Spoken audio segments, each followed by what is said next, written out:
Good morning, Tahmina Khan is here in TK Maths is Fun. In today's video, we will solve a question of kinematic, which is a part of the syllabus of additional mathematics. I have taken this question from November 15, variant 2-3, question 7.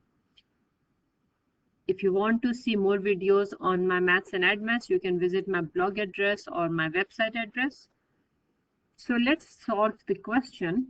Before solving the question, you need to recall that if displacement equation is given to you and you differentiate it, you get the velocity equation. If you differentiate a velocity equation, you get an acceleration equation. And for integration, it reverses. If acceleration equation is given, you integrate, you get a velocity equation. And if you integrate velocity equation, you get a displacement equation. And another important point, when particle is instantaneously at rest, it means v is equals to 0. So let's see the question. Velocity equation is given to you, and it is told to you that t seconds after passing through a fixed point O, you have to find the acceleration when t is equals to 3. It means if I differentiate it, I will get an acceleration equation, and I will put t equals to 3 in it. So simple question, right? Explain why the particle never come to rest.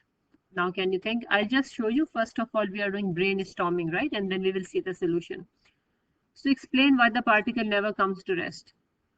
We have just seen when particle comes to rest, even for instantaneously, at an instant, it means v is 0 here. So do you think if you look at this equation, will v be ever 0? We will see that. Find an expression for the displacement. Now, velocity equation is given, and we have to find an expression for the displacement equation. It means we will integrate it, right? And you have to find distance between this time limit. It means you need to integrate it. So let's start solving one by one. There are 4 parts altogether. So one part at a time. Velocity equation is given to us, and we have to find acceleration when t is 3. We know when we differentiate velocity equation, we get acceleration equation. I hope you remember how to differentiate polynomial. So after differentiation, you put t is equals to 3, and you get your acceleration 0.16. Second part of the question says, explain why the particle never comes to rest. I told you you have to focus on this equation. At what time will v be 0? It's not possible, right? It's not possible. So because this term can never be 0, that's why particle will never come to rest, right? Simple 1-mark question.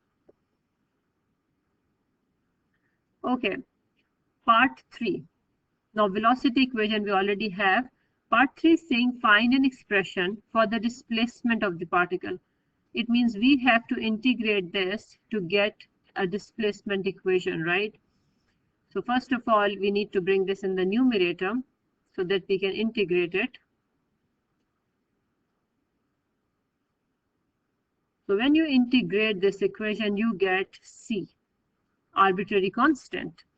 Now you know when t is 0, s is 0, because it was saying particle from O after time t seconds.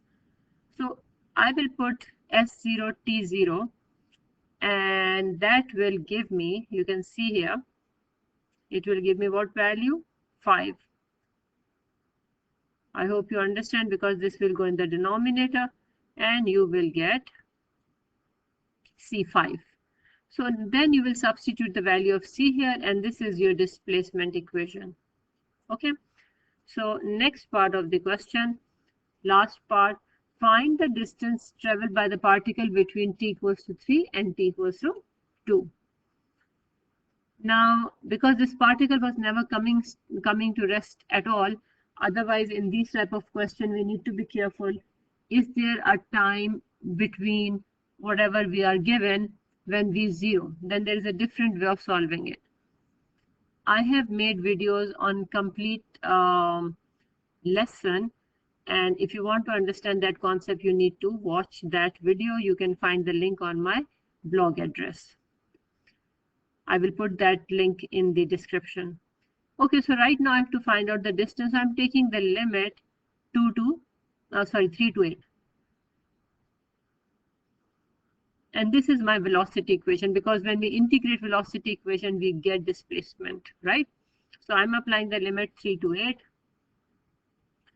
And after that, I'm taking this is what I have gotten after integration. From this part, I'm just picking it up, right? Rather than integrating it again. So I picked it up, I applied the limit 8 and 3, and I got 1, right? So I've simply plugged in the value here. Okay, so this is how you will get the displacement. So this question was simple question, not very typical, but we were applying integration here, differentiation here. So that's why it was a complete question on all the concepts. So that's why I picked it up. And my next video is on November 17, variant 1 to question 9. You will find the link of this video in the description. Thank you very much for watching. You can share the link with your friends. And please like and subscribe to the channel to give me encouragement. Thanks a lot. Take care.